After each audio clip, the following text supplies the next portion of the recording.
We are continuing our coverage of the death of Queen Elizabeth II. She died today at Balmoral Castle in Scotland. Her family by her side, ending a remarkable 70-year reign. Britain's longest reigning monarch, 96 years old at the time of her passing this afternoon. There was an announcement early on Thursday saying the doctors were very concerned about her health. It was just hours later that we learned of her passing. Shockwaves are reverberating throughout not only that nation and ours, but across the world. To talk about the Queen's legacy and the impact of not only her reign, but also her loss, we're being joined now by Cele Otnes, a professor at the University of Illinois, also author of Royal Fever, the British Monarchy in Consumer Culture. Cele, thank you for being with us. We have to say the announcement of the Queen's passing felt like a loss, even though we had this warning that her health had turned. It's such a shock in its own way, even though it was expected. Right. Thanks for having me. I agree. I think we all didn't ever think she was going to die. Or maybe we all sort of had the benchmark of her mother's death at 101 as kind of a number, but this was very sudden. I mean, let's remember, she just received the new prime minister 2 days ago at Balmoral, and then it was just this morning that we woke up to this news that the family was being rushed to Balmoral, including Prince Harry, which was kind of a surprise, given, I mean, that should have probably been the indication that we all had that this was serious, because there had been all this kerfuffle in the news media about how Prince Harry and Meghan were not going to visit Balmoral during their little, what's been called a pseudo-royal tour of Europe. You have studied the Queen. How do you explain her remarkable hold, not only on the British public, but people all over the world, including here in the United States? Well, she's been with us for all our lives almost. I mean, how many people have lived longer than she has? And I think the best way to sum her up is she's the world's grandmother. She's the great reassurer.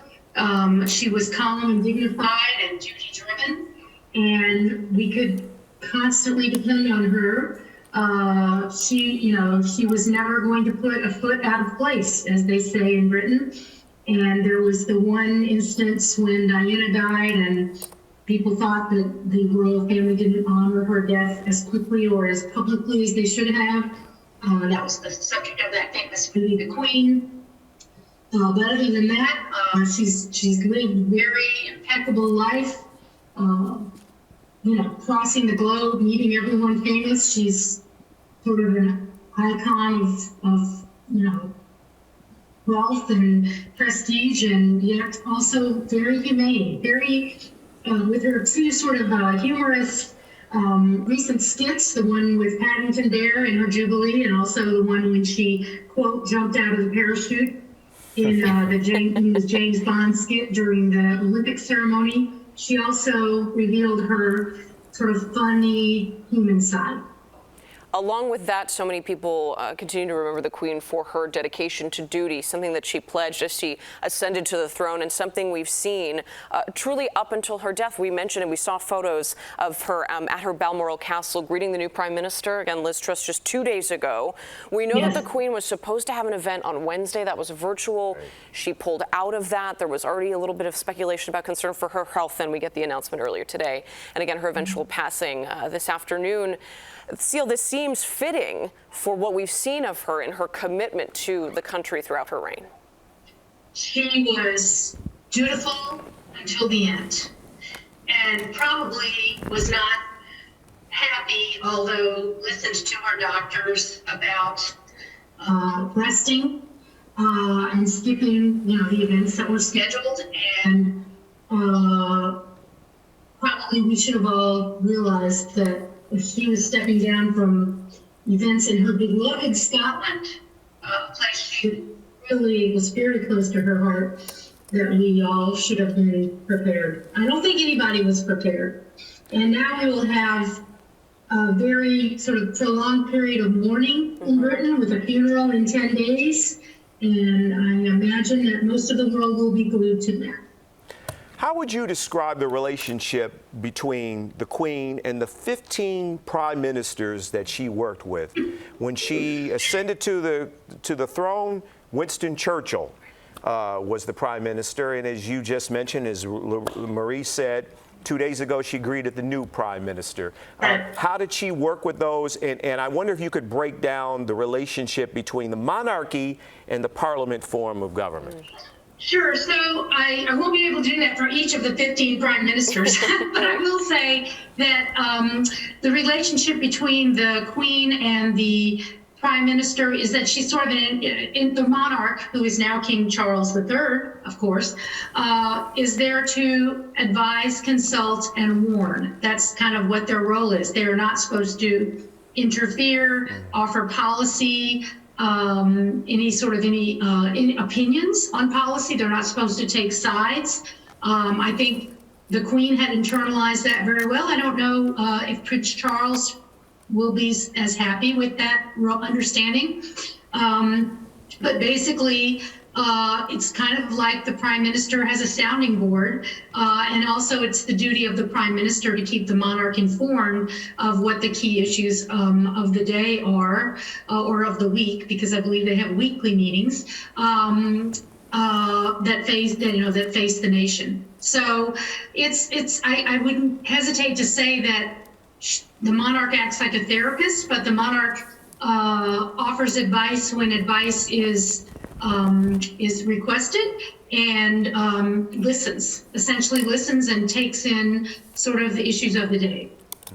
Cele, you've written and studied the impact on popular culture and consumer culture when it comes to the royal family. I'd love for you to address how big of a role Queen Elizabeth II played in that, and how you see the monarchy being received moving forward as we talk about King Charles III and without her towering figure. Yes, it's funny to say her towering figure, as she was barely 5'1", I believe, but I know what you mean. The royal family, the reason I got interested in the royal family is because I study rituals in consumer culture, like holidays and festivals and gift giving. And one of the Queen's main roles has been to be the center of those rituals. And of course, the longer you live, the more rituals you get to be the center of. So we just had, the Platinum Jubilee. No monarch in British history has had a Platinum Jubilee. It's doubtful that any of them will. Prince Charles would have to live to over 140 to have one. So, and the idea of these cultural rituals is a way to allow the country, the nation, to celebrate its Britishness, its role in history.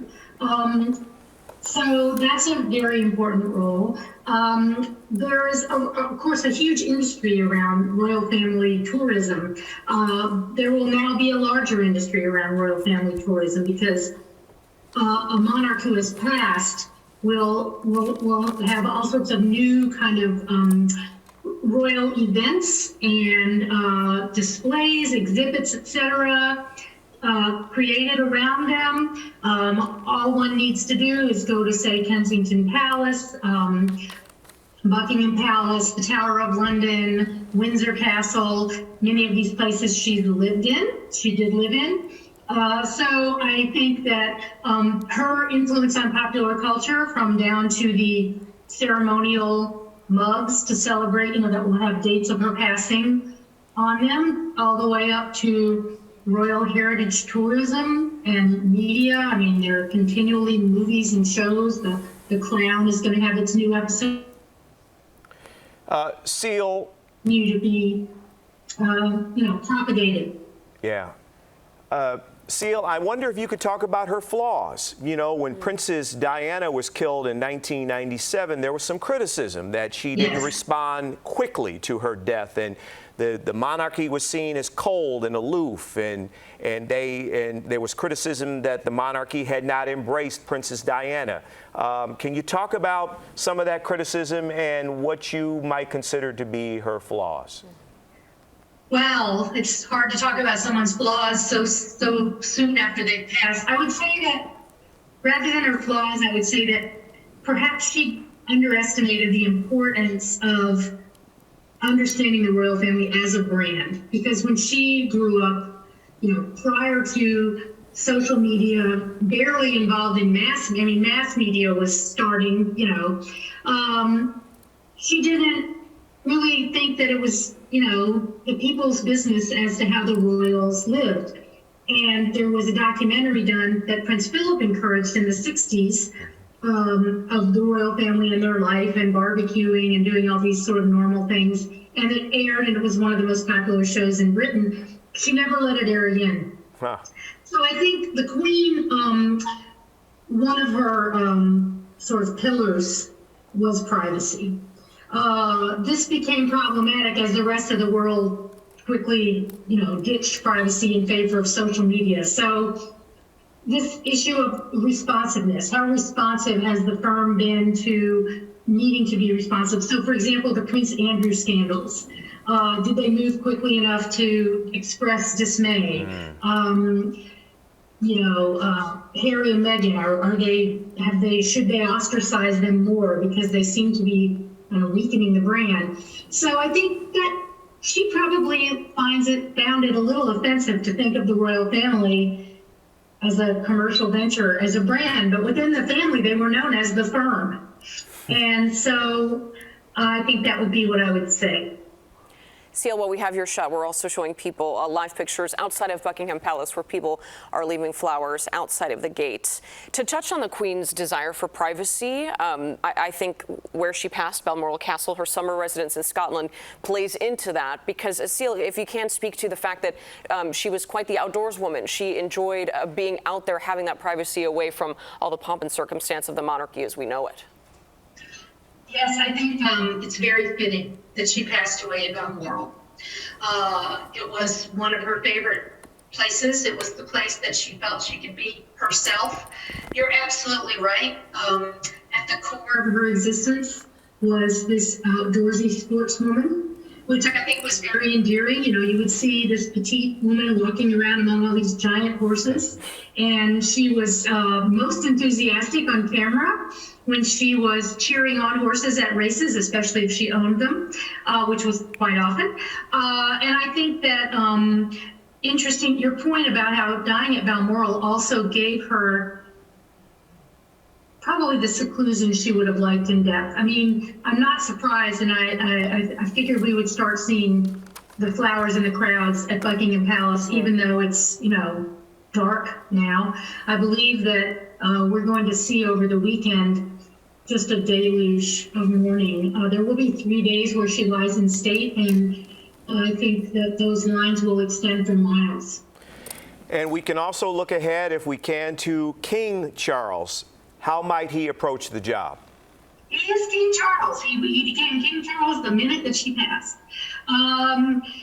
Well, there's always already been discussion of the fact that he wants to, quote, slim down the monarchy.